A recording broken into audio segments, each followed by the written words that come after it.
بسم الله الرحمن الرحيم. حميم. تنزيل الكتاب من الله العزيز الحكيم.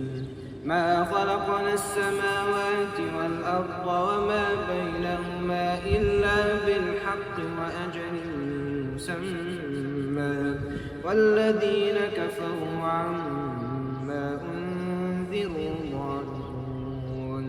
قل أرأيتم ما تدعون من دون الله أروني ماذا خلقوا من الأرض أم لهم شرك في السماوات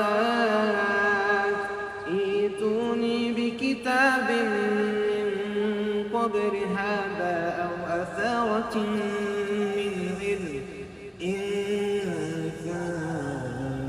كنتم صادقين. ومن أضل ممن يدعو من دون الله من لا يستجيب له إلى يوم القيامة وهم عن دعائهم غافلون.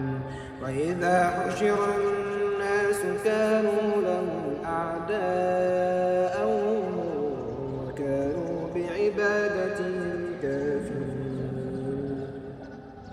وإذا تتلى عليهم آياتنا بينات قال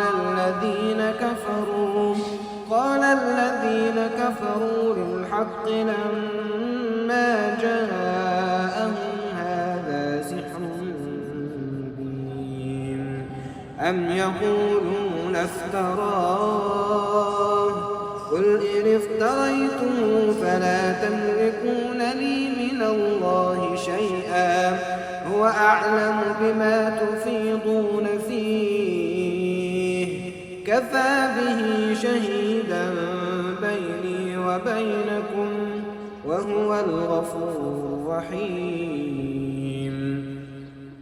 قل ما كنت بدعا من الرسل وما أدري ما يفعل بي ولا بكم إن أتبع إلا ما يوحى إلي وما أنا إلا نذير مبين. قل أرأيتم إن كان من عند الله وكفرتم به وشهد شاهد من بني إسرائيل